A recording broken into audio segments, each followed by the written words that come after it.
Good morning, everyone. It's a pleasure to count on you in our video conference where we will present the results of Randon for the first quarter of 2022. I always like to remind you that the information presented today are not a guarantee of future performance, involve risks and certain premises because they predict future events. So it depends on circumstances that may or may not occur. Having said that, let's move on to today's agenda. We will start the video conference with the presentation of our CEO, Serge Carvalho, who will speak about our business. Then our CFO, Paulo Privalado, will talk about our consolidated results. And finally, Esteban Angeletti, who's the Director of Finance and Investor Relations, will give us the results by verticals. After that, we'll have a question and answer session. And as always, I'd like to invite you to participate. You can make your questions in 3 different ways. If you'd like to do it by voice, just punch the Q&A button, write your name, language, and company, and then activate your microphone to ask your question. If you'd rather write your question, hit the Q&A button, list your name and company, and type your question. We will read it live and answer you. The third way is through WhatsApp. You can send your question to the number on the screen. Remember that our event is simultaneously translated into English and also sign language. To turn on your audio in English, just click on interpretation button in the lower bar of the screen. And to have the language of the translator, click on unmute or regional audio. This will be made available on our investor relations site immediately after the completion. Let us now go to the initial introductions, starting with our CEO, Serge Carvalho. Greetings to everyone. Thank you for being with us at the video conferences of results of the first quarter of 2022. After many achievements and records obtained last year in a very demanding market with our companies working at full capacity, we began 2022 knowing that we would face a less favorable scenario for business. Nevertheless, we challenged ourselves and we presented a robust guidance with growth of our operations, with indicators that you can see on the screen. When we planned 2022, we were already expecting high inflation and an increase in the interest rate, for example, but we didn't count on the Omicron variant, the war with Russia and Ukraine, and all the impacts, either direct or indirect.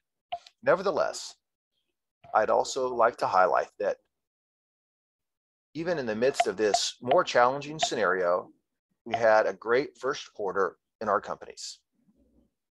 And I am convinced that the biggest differential for this strong start of the year was the incessant efforts of our teams and each of our over 16,000 employees. I also have to thank them and say that the individual effort of each one is what resulted in this collective success. We have been dedicated to aspects of sustainability, investing in health and safety of our personnel, developing talent, and always having a pleasant work environment, recognizing and developing the excellence of our teams. A few other highlights from the beginning of the year. When we look at our revenue, this was the best first trimester of our history. Thanks to the high levels of sales and the prices of our products in Brazil and abroad, and revenues from new projects. An important aspect is that despite the scenarios being very challenging, we made significant efforts in cost controls, which were essential for us to reach solid results, robust margins, as you can see on the screen. We continue to invest with a lot of conscientiousness, focusing on productivity and innovative projects, reinforcing pillars to maintain our accelerated growth. We kept our debt at healthy levels, and we continue to deliver great profitability, yield over the capital invested. So, as you can see, quarter after quarter, our results have remained consistent. And this consistency is one of the attributes which I'd like you to look at in greater detail with our companies. We continue growing and evolving, seeking to build a more sustainable future for Randon. We also were able to achieve significant funding during these first months of the year. In February, we had our ninth issue of bonds for 500 million reais. And in April, Fras-le raised 629 million reais. In this opportunity, we expanded our participation in Fras-le's capital stock, increasing our participation in this company, which is fundamental for the future strategies of Randon companies, contributing strongly to the diversification of our revenue. So I'd like to highlight another important step that we took to reinforce our governance, reporting to the market even more transparently, each one of our businesses. As you can see, and we've reinforced this several times, we're growing intensely in a very accelerated manner over the last several years. Our revenue has more than tripled between 2017 and 2021.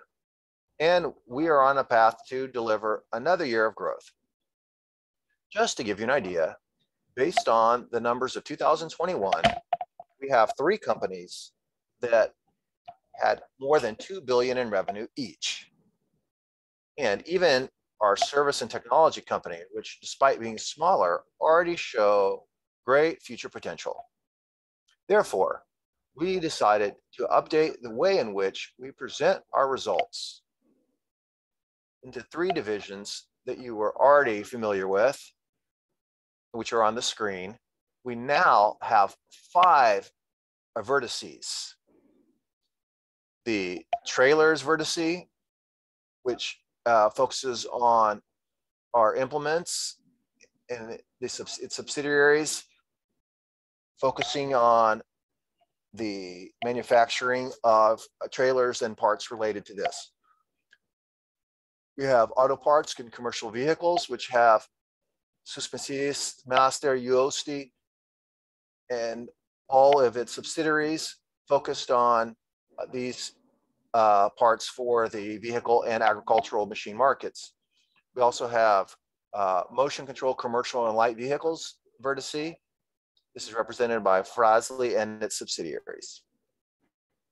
The 4th vertice is financial and digital services, concentrating Randon Bank, the consortium, Randon Ventures, which is our financing arm for startup investments. And finally, our advanced technology and headquarter vertice, which has the companies CTR, NA1, Alantu, NTS, Conexo, and is dedicated to innovation. In this new format, we want to give you the possibility to accompany each vertice in more depth. That way, you can learn about the potential of each one of these and its importance to our business model. And our vertices allow us to do this with more speed, executing our strategy with sustainable growth of our business. In this format, we're working internally, and we entered the market with our results of the first quarter of 2022. For those who want more details about the changes, we made available on our website several articles and other materials with explanatory material. It's worth checking out.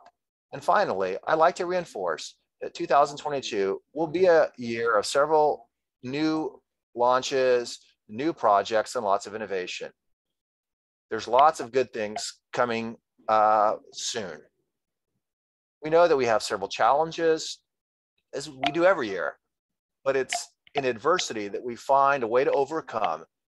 And in the challenges, we become stronger to continue planning a Randon which is larger, more modern, and resilient. So now I give the floor to Paulo Prignolato to continue this explanation. Thank you, Sergio. Good morning, everyone. I'd like to start by thanking each of you for your participation in this conference call. This is a moment which we consider to be very important for our relationship with the markets, the financial markets, and we want to invite you to participate in the Q&A session. So starting with the trailer markets, trucks and trailer markets, in 2021, we had a year with record demand in certain specific markets. Several customers decided to expand their fleets, looking at the strong demand for cargo transportation and the favorable conditions in general. What we see now is that with the elevation of the interest rate, certain sectors such as retail and uncertainty in the economic scenario, the market has been purchasing in a more rational manner according to need. You can accompany on the screen the numbers produced, sold, and exported in the first quarter of 2022. You can see that despite being at very healthy levels, we can see a slowdown when compared to the previous year. Nevertheless, the expectation is that 2022 show a significant level of demand, especially in the segments related to agribusiness. Now, speaking more related to our results, as Sergio mentioned, we had records for our revenues in the first quarter. 2.5 billion reais, an advance of almost 30% in relation to the same period of the last year. This growth was due to the market volumes, which remain at sustainable levels, and an increase in sales to the foreign market, both the exports in the Brazilian plants. Also, some of the revenue coming from the companies purchased after the first quarter of 2021, Alten, RTS, and Randon Corretoras. And also an increase in the average price of our products necessary to make up for the effects of inflation. Speaking about the foreign market, it had $2 trillion, 48% more than the previous year. These are positive highlights of this indicator.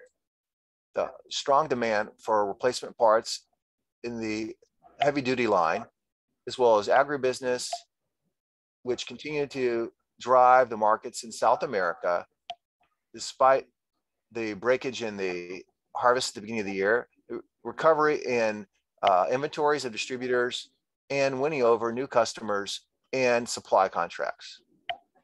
Is a point that we want to pay attention to regarding to exports.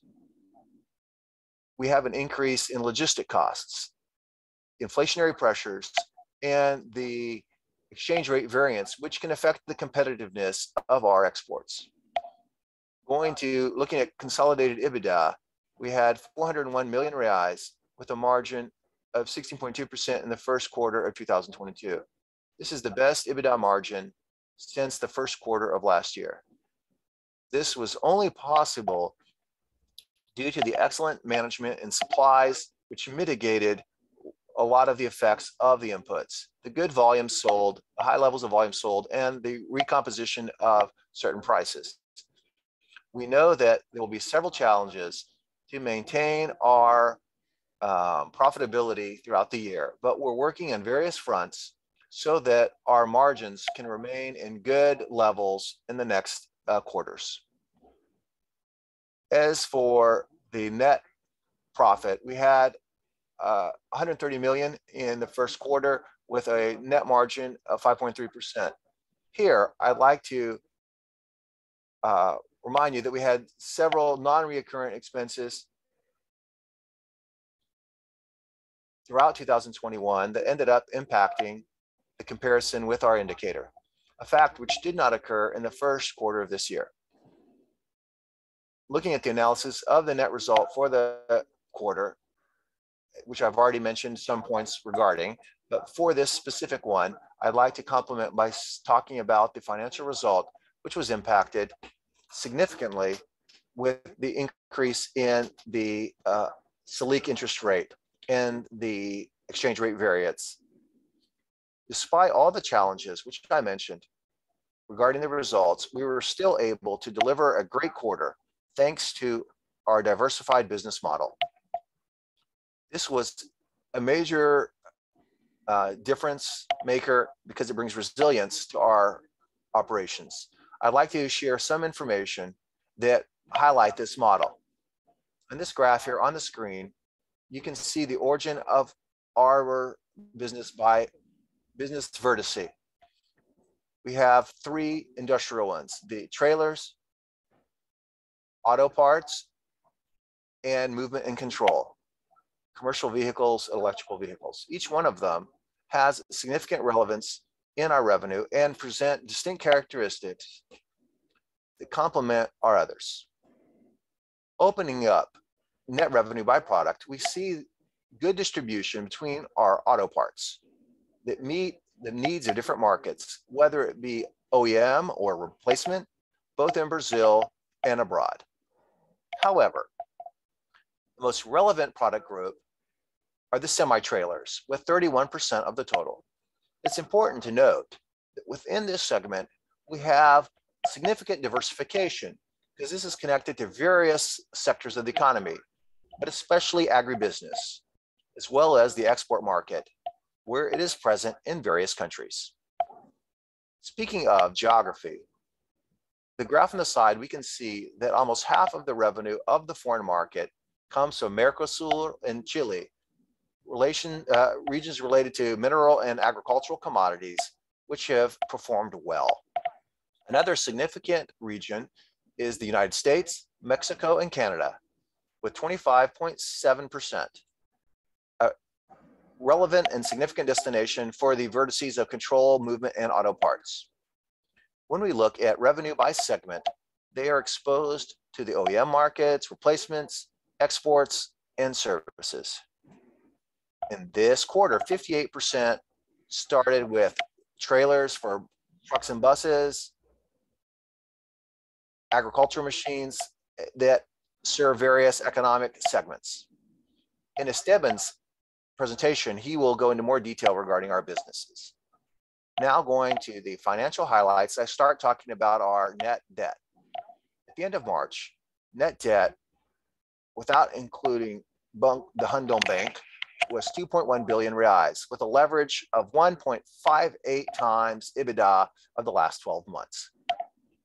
The graph with the history of the debt, you can see the increase of this indicator in the last few months. This is explained primarily by the greater need for working capital within the company.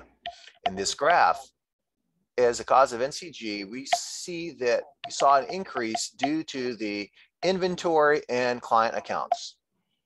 Speaking more specifically regarding inventories, this happened largely because of the anticipation of purchasing of raw materials to mitigate inflation effects and to ensure supply. Another point regarding indebtedness that I should mention is the cost of debt in national currency. It went from 10.9% a year at the end of 2021 to 13.1% a year at the end of March 2022, especially because of the elevation of the Selic interest rate. In this quarter, we invested approximately 150 million reais in capex,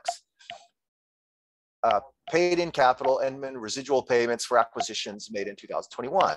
The most part of this value was the paying in of capital of Banco Randon, Randon Messias, Randon Peru, Naiwan, and Castor Cake Schroeder.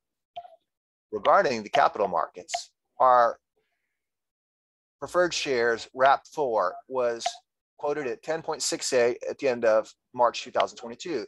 The average daily traded for the quarter was 31.4 million reais.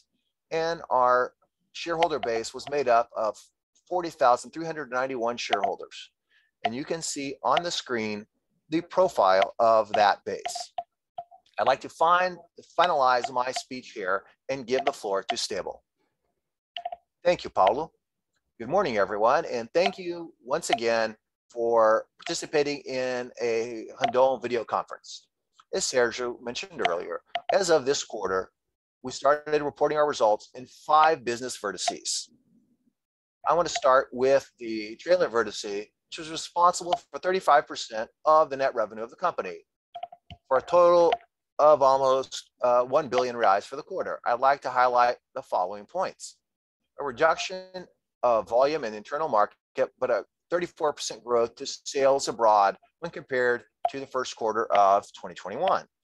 Even with lower volumes, the net revenue increased 29% in comparison year by year due to a higher average price and a good mix of sold products. EBITDA of 119 million reais and an EBITDA margin of 12% reflected the strategic decision taken at the end of 2021 to prioritize price and profitability. However, with the slowdown of the market, higher interest rates, and higher levels of uncertainty, this strategy had a negative effect in reducing the sales volume, resulting in a loss of market share. But for following quarters, actions are being taken to seek balance, volume, and profitability. Exploring the origin of our revenue a bit more, we share on the screen the graph of the net revenue per product. Beyond the sale of semi-trailers for the internal market, approximately 70% of our revenues, and what I already explained, we can see that almost 18% of the revenue started in the foreign market, which I'd like to highlight the good demand for the countries of South America, especially Chile. Other regions, such as Africa, Central America, had lower volumes, but with gradual growth. The sale of replacement parts represent almost 11% of the revenue for this vertice, and we have an intention for them to gain more relevancy in the following years. The sale of trailers remained low, 27 units. The sale to the agribusiness is around 70% of the revenue. Even with a breakage in the harvest in the southern region in the first months of the year, the expectation for the harvest of 2022 is for growth in relation to the previous cycle. Now going to the commercial vehicle auto parts vertice, I want to show the main indicators. Net revenue of 984 million reais, $11 million of revenue in the foreign market. EBITDA of 170 million with a margin of 17.3%. As you can see, this was the second most significant vertice in terms of revenue for the company in the first quarter of 2022, and which provided the highest yield among the industrial vertices. The comparison of revenue with 2021 was 54% of growth, expanded by advance in volumes in some product lines, recomposition of pricing to mitigate inflation effects, and by the acquisitions made by this vertice. In this sense, it's important to highlight that revenue obtained by the new Caster Take companies added 93 million reais in comparison with the first quarter of 2021. The graph that appears on the screen shows you the distribution of the revenue for this vertice by type of product. The most representative are the axles and suspensions of Suspenses, representing 43% of the total, followed by Caster Tech with 22%. These items are very significant because they are present in all the segments of trucks and semi-trailers, because they are essential to the system. Opening up more per segment, we can see good distribution between the different groups of products, led by highway implements with 28% and the heavy-duty truck line with 27%. Both segments very relevant to agribusiness demand. For the next months, we have to pay attention to some of the negative effects of trucks and buses due to the lack of components. But we expect minimal impact. We continue with a robust portfolio and we want to recover our inventories. Moving now to control of movements, basically Frazley and its subsidiaries, we have net revenue of 704.8 million, where 46% originate in the foreign market, for a total of around $74 million in the quarter, and an EBITDA of 160 million reais with an EBITDA margin of 15%. As with the trailer vertice, this vertice dropped in volume, but with an increase in revenue in comparison to the first quarter of 2021 due to the recovery of pricing throughout the year and the good mix sold. The exposure of Frazley is to three main markets: Brazil replacement, OEMs, and international market, which I'd like to highlight the following points. In replacement, we face greater competition in parts focused on the light line due to inflation and the reduction in the purchasing power of the final consumer. But in the commercial line for replacement parts, we see more robust performance driven by agribusiness and the retaking of urban transportation, the rebound of urban transportation. The heavy line also had good performance in the North American market. At the same time, our sales were positive. We faced a challenging and complex scenario with the exchange rate changes, conflicts of Russia and Ukraine, and difficulties in global logistics. The graph on the screen now shows the distribution of revenue by product. You can see that almost half is with friction material, but with the acquisitions over the last several years, other groups gained relevance with sales of items in suspension, steering, and powertrain with approximately 26%, followed by brake system components with almost 17%. Now, we look at the financial and digital services vertice. We had 100 million reais in net revenue, a 53.6% advance in comparison to the first quarter of 2021, and EBITDA of 25 million with a margin of 25.3%. I'd like to highlight the following points about this vertice. An increase in the number of quotas sold by Randon Consórcios, which reached record revenue this quarter, driven by the agricultural market and by the increase in the interest rate, which makes a consortium a more attractive option for the acquisition of assets. And the growth of the Banco Randon portfolio, which is directly related to the other businesses of the Randon groups, since we finance customers, suppliers, and distributors. The margin had a drop because of the cost of funding for the bank and with the increase in the interest rate. But Randon Ventures reached a mark of 8 startups invested. In this quarter, we decided to invest in Money, a fintech that connects investors willing to loan money to small and medium-sized businesses looking for credit. Finally, we look at the vertice of advanced technology and headquarters. There is where we have NI1, which continues to develop nanotechnology products, which present several application possibilities. Beyond technology companies, the holding also includes this vertice, and as one of its main attributes is to leverage synergies and optimize processes between the companies in the group.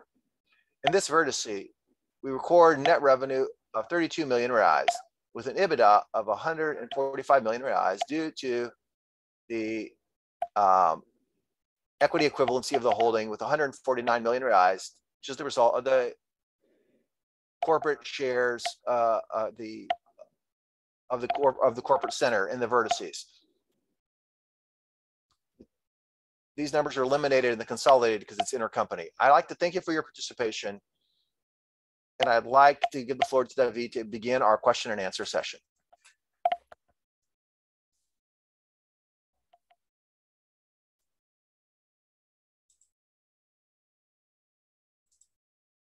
Thank you, Esteban, Paulo, Sergio, for your presentations. We'd like to start now our question and answer session. Before we start, you can ask your questions in 3 ways. If you'd like to use voice, click on the Q&A button and write your name, company, and language. And when it's your turn, we will announce your name. You can activate your microphone and ask your question. The second is by in writing. You hit the Q&A button with your name, company, and question. We'll read it here live and answer to you. And the third option is using the WhatsApp app, using the number on the screen, and we'll read this and answer it live.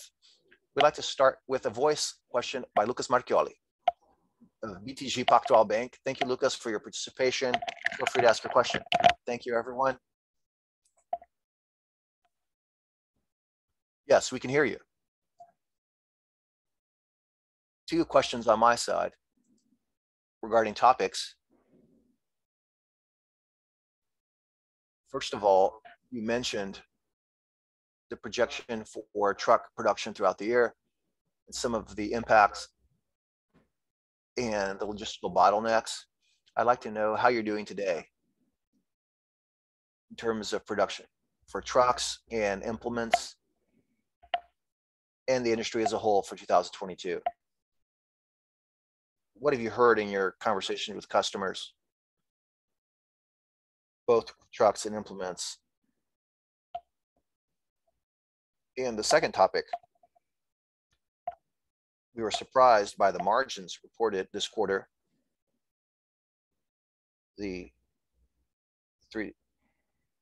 Where you are today in the higher level of the band, what are you thinking for the rest of the year? Are these margins going to accommodate after the first quarter? I'd just like to know, what are your thoughts in terms of margin performance with this strong start around 15%? Thank you very much.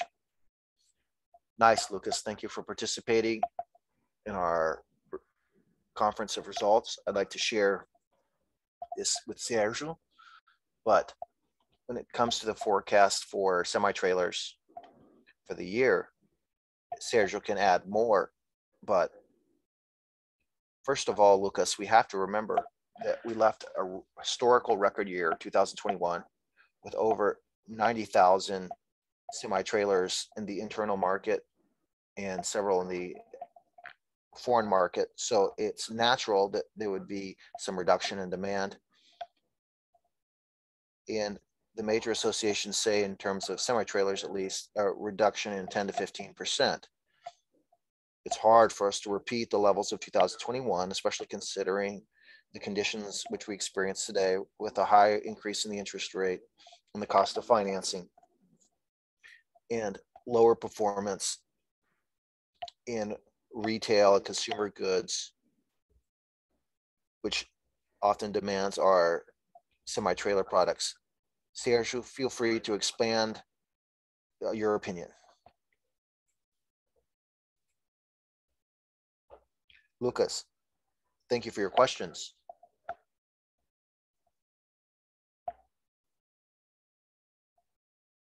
We had excellent results, 16% of EBITDA. We were very happy getting started off on the right foot.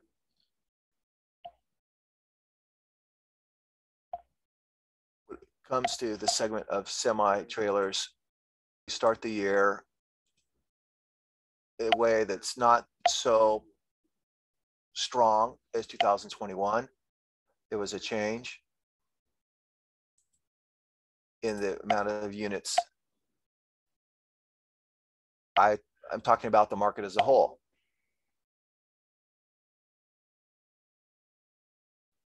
The production rate of the market shows us that we're expecting 85,000 units for this year, which still is a wonderful market. The record which we had around 2013, when the volumes for trucks and semi-trailers reached their records, was around 70,000, 75,000 units. 70,000 units. So put that into perspective. even though the market should be smaller than in 2021, it will still be a wonderful market. And to start the year, we're moving in that direction.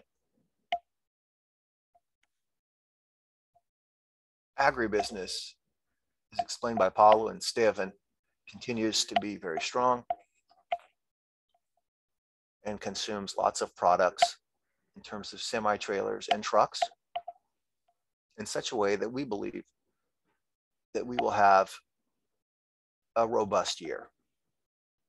The truck production continues at a very positive rate, but there are other factors there.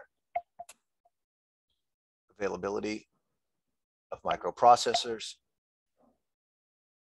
the lack of the so-called chips has impacted this a lot, with several manufacturers like Scania closed for entire month of January. Mercedes also stopped because of supply issues. So we started the year with problems with the chip supply. Now we have the impacts related to the lockdown in China,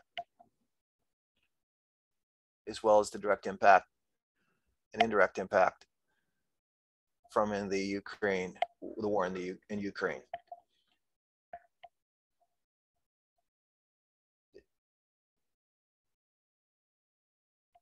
We have Euro 6 entering in 2023. If there's conditions to produce, this should help the numbers, especially in the second half of the year.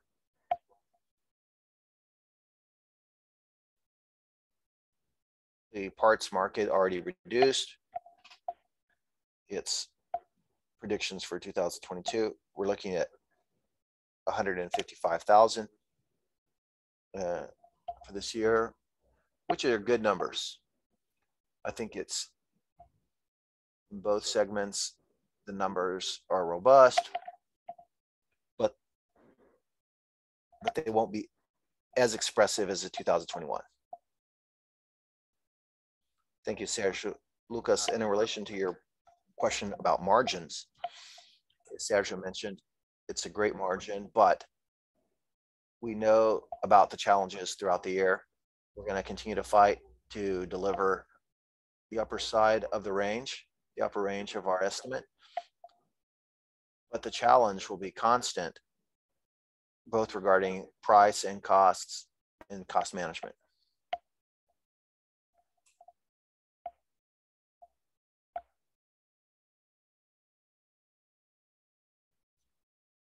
Thank you all for your answers. Have a great day.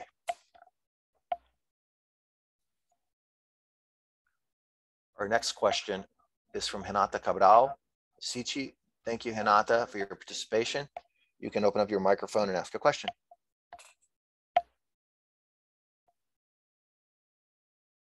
Thank you.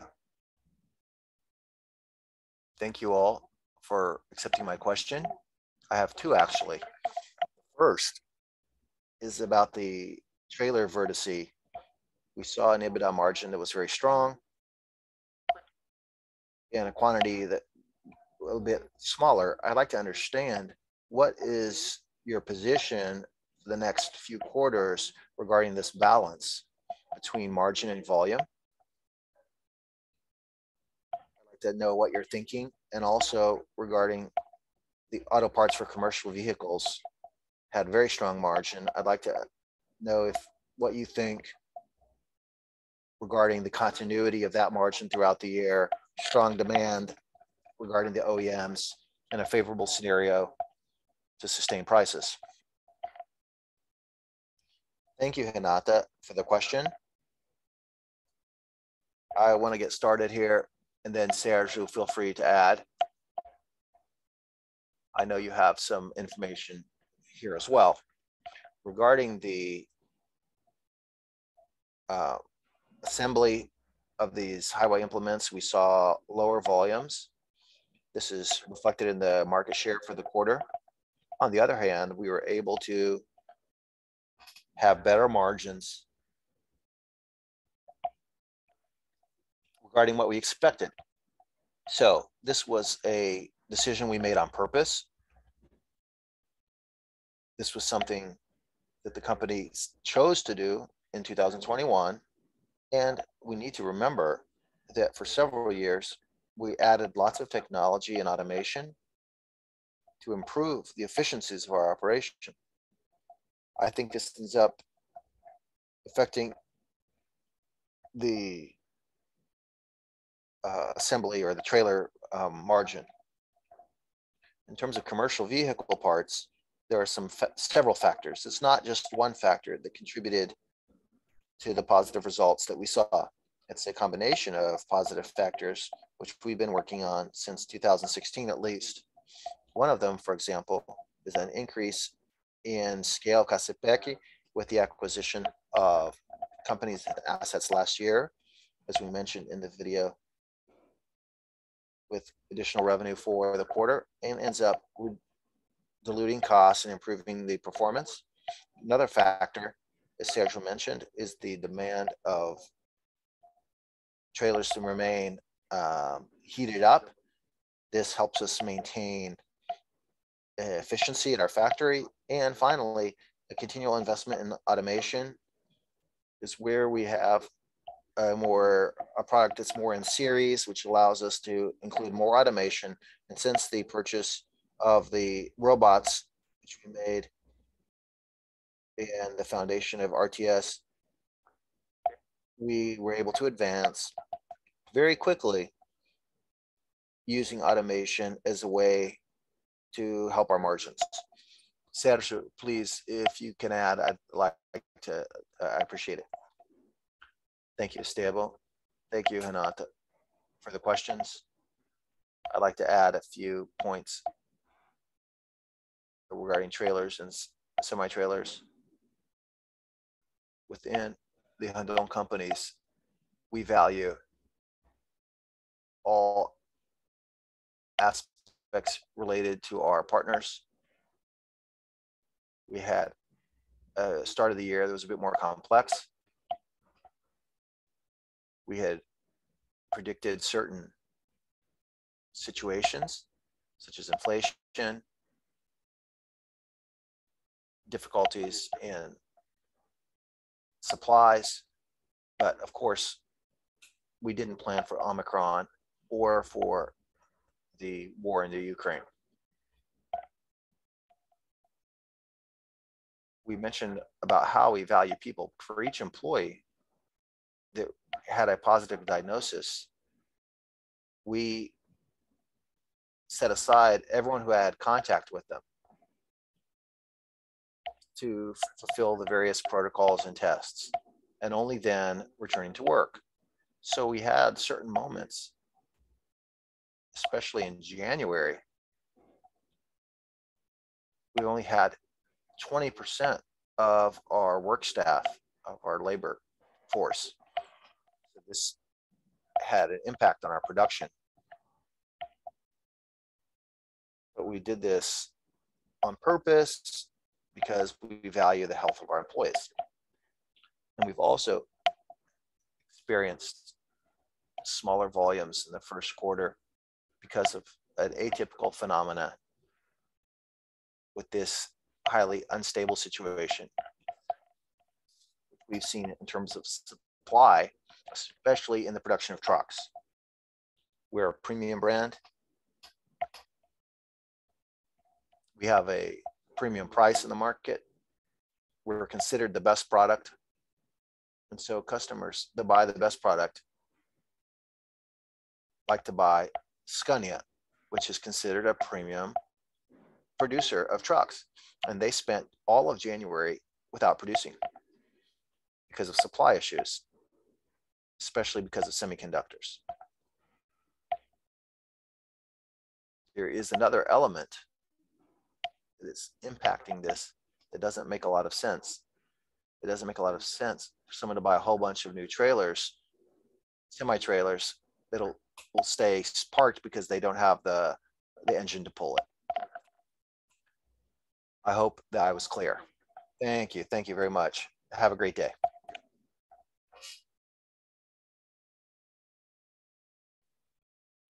Our next question is from Victor Mizusaki of Bradesco BBI. Victor, thank you for participating with us. Feel free to ask your question. Good morning, everyone. Congratulations on your results, but I have two questions. The first, you already answered in terms of price and market share, but I'd like to know if you could talk about your pricing strategy and how that's impacting the backlog of Hundal. And the second question is with this new opening. Can you comment?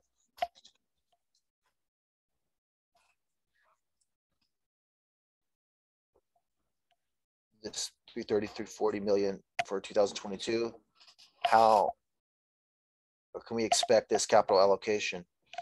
And on this topic, could you talk about M&A on the Frosley side? I think it's very clear regarding the growth strategy, but can you talk about what your strategy is for the other companies in the group? Thank you, Victor, for your question. It'll be good to explore these aspects regarding price and market share. I think Sergio can comment on this a bit. And regarding CapEx distribution and capital allocation among the different vertices, I want Paulo to contribute. Sergio, please, you can start. Victor, thank you for participating once again. We were together yesterday.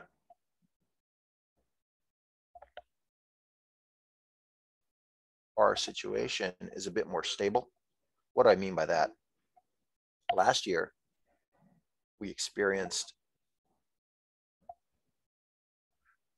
situations and we had to be very careful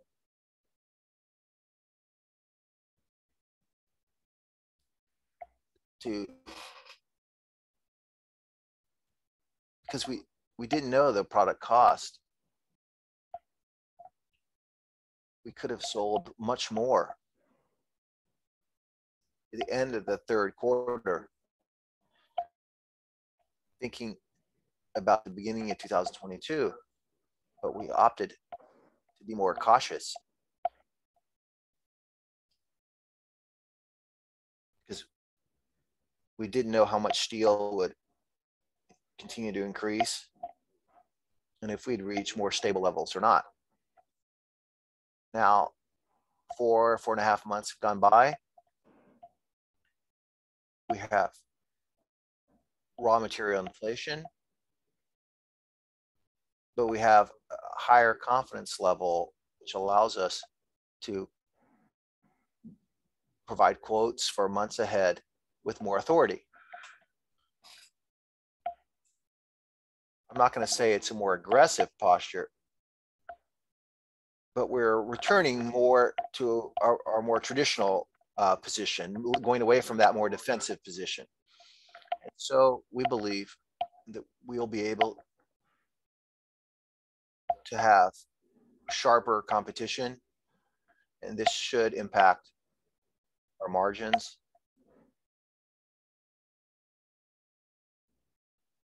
But nothing outside of what we saw last year.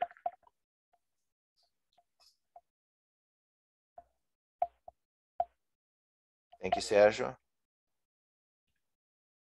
Paulo, would you like to talk about the capital allocation between the vertices?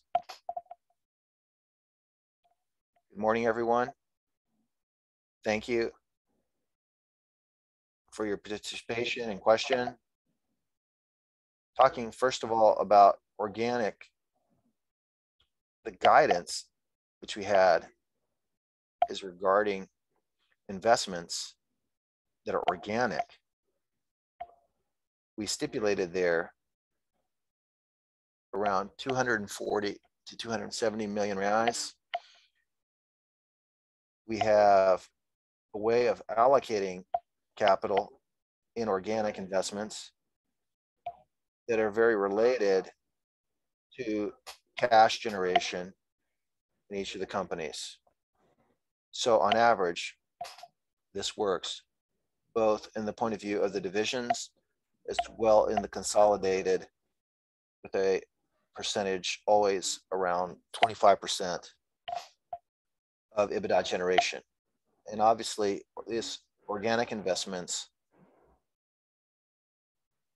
are being maintained, an expansion, automation, prioritizing the gains in productivity. When we talk about organic investments, you already mentioned, we did the follow-on of Frosley, and the use of proceeds of this follow-on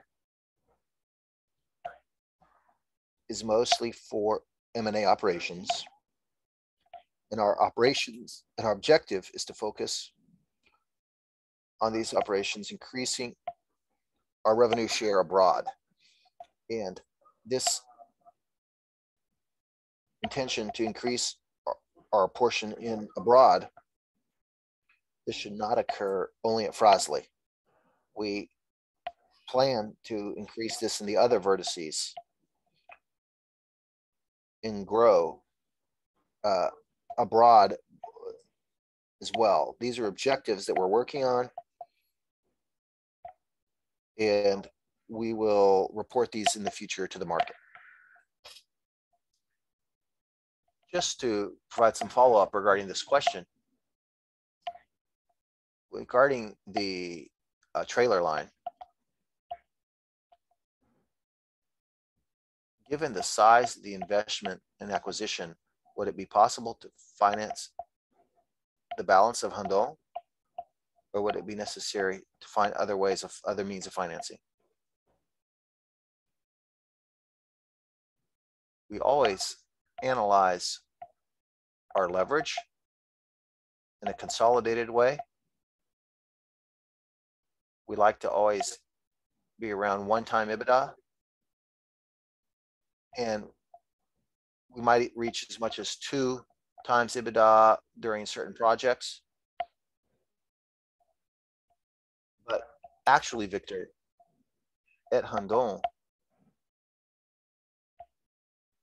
and the trailer assembly, the trailer vertice, these are smaller projects that can be financed by these funds. That's our idea.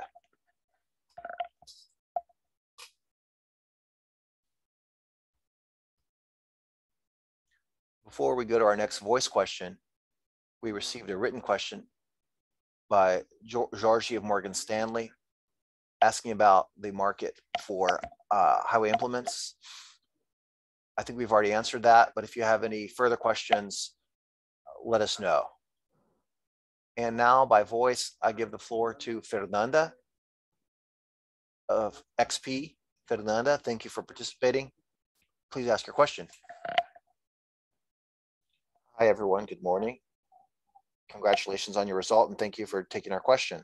I'd like to understand, after the entry of Euro 6, what do you expect regarding the behavior of the demand of trailer assembly companies? Should we expect this, or will one be impacted more than the other? Please comment on this. Thank you very much. Thank you, Fernanda, for your question. I'd like to start here, Sergio, if you allow me, and feel free to add. We have received this question often with some investors trying to see what happened in 2012, 2013, after this transition from Euro 5 to Euro 6, when we had a significant pre-buy, and then the market had a hangover of excess offer. We believe that that's not the current situation, because the financing conditions are a bit more restricted than they were at that time. Secondly, the change in pricification, especially for heavy duty trucks, is not as much of an impact as it was then. And the third point is, as Sergio mentioned in one of his first questions, regardless of how much the companies want to produce, they still have bottlenecks and lack some inputs, which keep them from delivering everything that they'd like. So our vision is more related to a stability in demand for this year and next year. And some of the demand might move on to next year, creating more market stability. So we're thinking the same way about semi-trailers. Sergio, please feel free to add anything. I think you already described the situation very well. Okay, great. Thank you, Sergio. Thank you, Fernanda.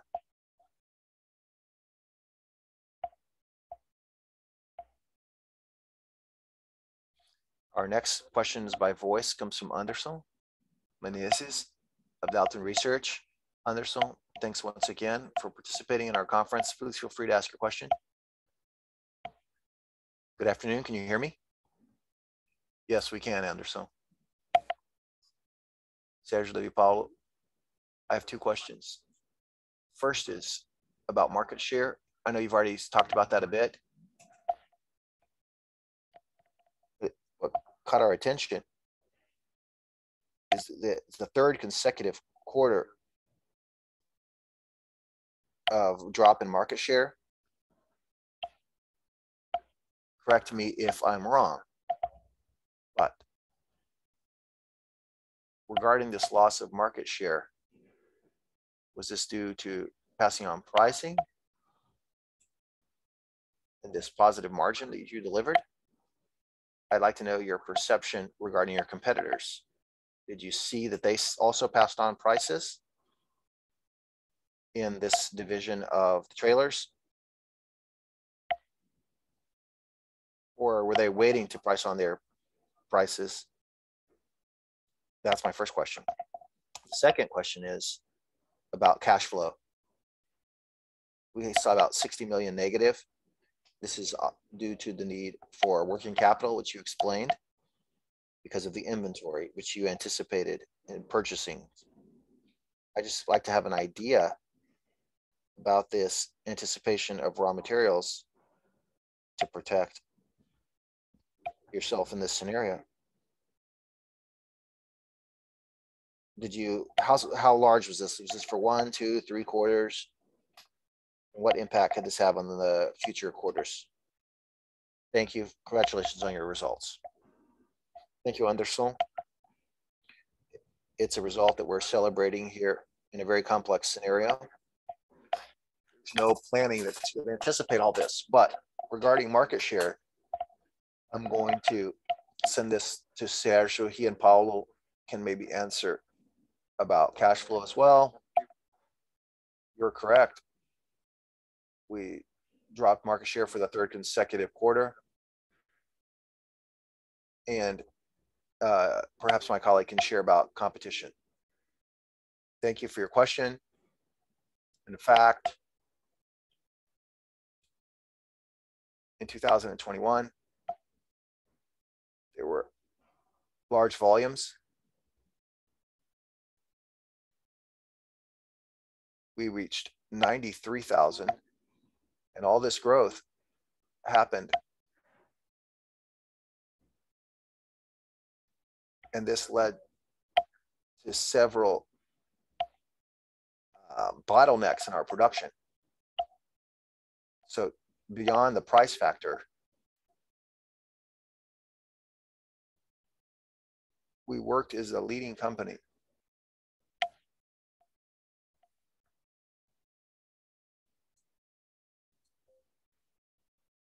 And so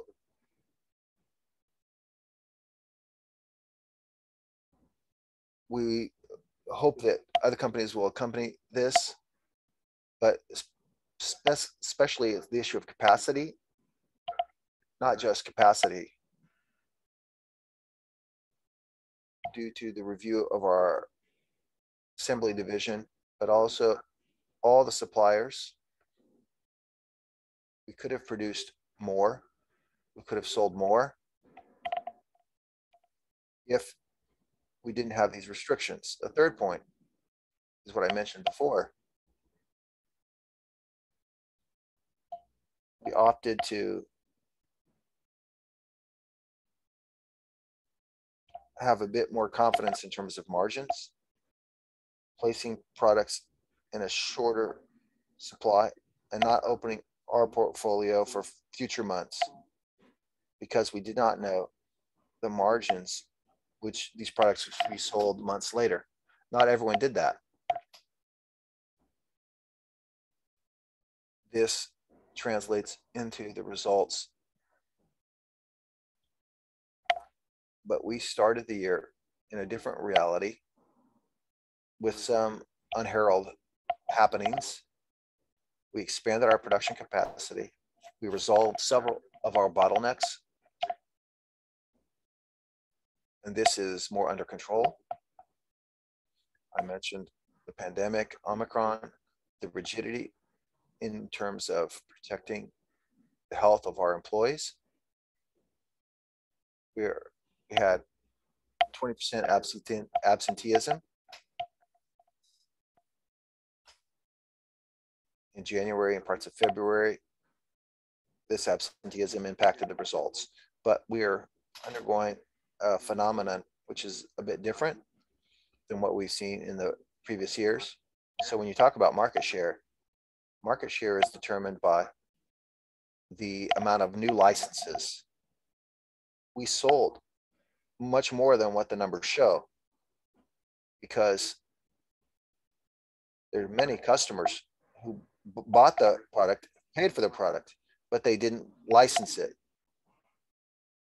Usually there's some difference between your revenue and the amount of licenses. Usually that's very small numbers, just a matter of weeks, but that's not happening at the beginning of the year. We have a huge number, over 2,200 units that were sold but do not have licenses yet. So our market share, our real market share, is much larger than what the numbers are showing. Secondly, we're focusing not just on the quantity of products. What do I mean by that? There are semi-trailers. Allow me to give an example. With a container holder, the value added is very minimal. It's a steel base with axles, suspensions below. There's no product above. There's no tanks or cooling chambers. It's our lowest product cost. We're strong. We want to continue to be strong in the segments where the added value is stronger. So we have some of this impact. So I hope I've helped your question. Thank you. Thank you very much. Thank you, Sergio. Paulo, do you want to comment anything about cash flow? Anderson, thank you for your participation, for your question. In fact, I won't answer the specific issue regarding how many months of strategic inventory we have, because this is strategic. But I will talk more about the cash conversion cycle, which is an open account. What happened? We finished the year with a cash conversion cycle of around 70 days. And now closing May, we're about 90 days. So we increased by 20 days, more or less, of revenue, our investment in working capital. This is due to several reasons. Mostly the issue of minimizing the effects of inflation, and most importantly, the issue of trying to reduce risks in supply to our supply chain, especially because of the war in the Ukraine, and all the problems we see in China, and this data as a whole has been impacting rate as a whole. So we want to invest more in working capital so we can reduce the impact of these 2 points which I mentioned. Beyond that, we increased the inventory of ready products, especially in the trailer vertice.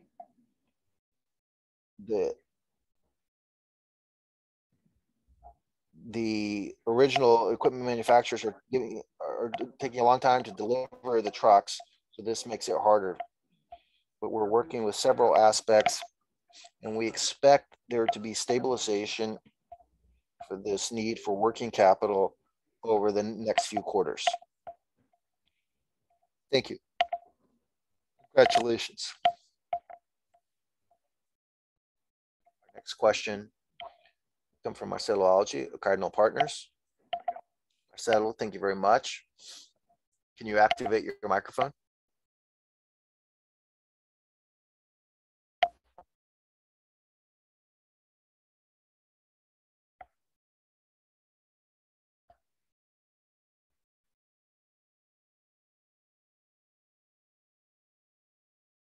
I'm not receiving audio.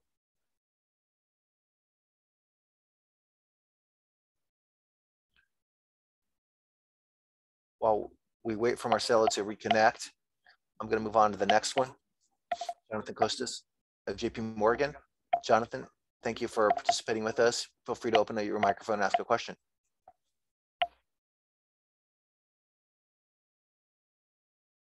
Morning, David. Can you hear me? Yes, we can. Good morning. Congratulations on the results. But I have some questions. You see that the foreign market is about 18% of revenue, and the company wants to increase that. What would you think is a reasonable expectation for the end of the year? Do you have a goal for the medium and long term? And secondly, the forecasts for the wagons division, around 25-30%, if I'm not mistaken. Thank you. Thank you, Jonathan. Want to talk about the forecast for wagons and internationalization and expectations. I'll let Sergio answer and Paulo to comment if he wants. I think that in regarding the issue of wagons, I think we have other questions in the Q&A, so we want to address them as well. We had an expectation for a better year in terms of wagons, since we went some of the main concessions, especially with the new regulations, but this won't result in investments. The main companies invest in infrastructure and then invest in their wagon. I think that last year or this year, we sold 3 wagons to transport railway materials. So people are investing in the base infrastructure of these concessions. I think that the expected market be around 1,500 wagons, something similar to what we did last year. But over the medium term, next 5 years, we expect this market to return to a level of around 3,000 to 4,000 units a year. Remembering that within our transportation matrix, railways is less than 25%. And there's an expectation for the federal government this will reach 30% in the next several years. In our opinion, this affects the demand for wagons and for trucks and semi-trailers. Last year, we invested in our plant for wagons to meet this demand, which we expect in the following years, without having to stop producing highway equipment. Sergio Paulo, do you want to comment about internationalization? Just to add a little bit about the previous answer. First of all, thank you for the questions. The wagon market and the number of quotes regarding 2023 is very large. So we're very encouraged. We're seeing this movement to have more significant volumes as of 2023. Just to add to what Steven said, we want 30% of our revenue in international markets, whether exports from Brazil or production outside of Brazil. This over a 3, 4, 5-year horizon. You're aware we have various projects ongoing. We obviously don't have the freedom to comment about these projects, but we are working to try to reach this objective. Perfect, Sergio. I don't think I have anything to add. Great.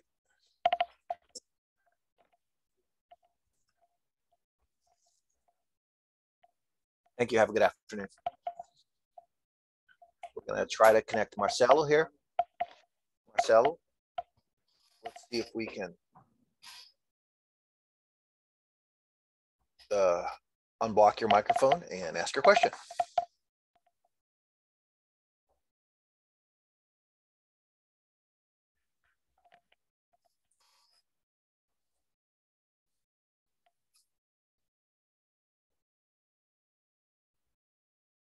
Can you hear us, Marcelo? I think Marcelo still has some difficulty. This is a question from Andressa of UBS. Andressa, feel free to open your microphone, ask your question.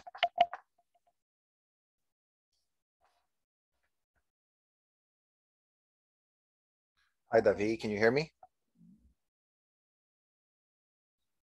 So, Esteban, Sergio, Paulo, thank you for the opportunity to ask a question. I like to approach the foreign market. Can you talk to me about the dynamic of the demands in these primary markets? And that's my question. Thank you, Andressa, for the question. I'd like to divide this question with Emerson, who is the Frosley Investment Relations Director. I'd like to congratulate Frosley for their great results, which they reported yesterday. And I'd like to start by commenting about the auto parts and the trailer vertices. So I'll give the floor to Emerson so he can talk about movement control. Regarding the trailer vertice, Andressa, Randon is the company with the largest market share in the foreign market.